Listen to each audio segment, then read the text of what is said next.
હિરલ સંજયપુરી ગૌસ્વામી ઓપરેશનમાં પગનું ફેલ ગયું પછી ડોક્ટર પ્રભુભાઈને અહીંયા અમે ગયા તે એના લીધે આજે હું પગ ઉપર ઊભી રહી શકી છું અને નકા મારું કીધી ના ચાલી શકતી હોત. મને ખુદને મને તો ભગવાનના જેવું લાગ્યું કામકાજ, જેવું એમનું નામ છે એવા ગુણ છે. મારું નામ સ્વામી ગોવિંદપુરી શંકરપુરી. સાહેબનું કામકાજ એકદમ પરફેક્ટલી રેડી. લગભગ 8 થી 10 જગ્યાએ મેં બતાવ્યા રિપોર્ટ, પણ બધા કહેવા માંડ્યા કે આ ઓપરેશન થોડું જોખમી છે. આજે હું બધું કામ તો કરી શકું છું. સાહેબ આ પગથિયા નીચે ઉતરવા જતા પડી ગઈ ને એને હાડકામો એનો ભાગી ગઈ. સાહેબનો ખૂબ ખૂબ આભાર. અમને એડ્રેસ મળ્યું પ્રભુભાઈનું. હવે ત્યાં ગયા અને તો સાહેબને મેં આખી ફાઇલ બતાવી. સાહેબ કે થઈ જશે, કોઈ ગભરાવા જેવું નહીં, તમને 2 ને 1 મહિના ચાલતી કરીશું. અને સાહેબ જે બોલ્યા એ પ્રમાણે 1 મહિને કમ્પ્લેટ ચાલવા માંડી.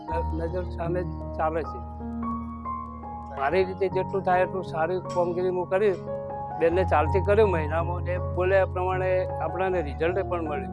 સાહેબનો ખૂબ ખૂબ આભાર.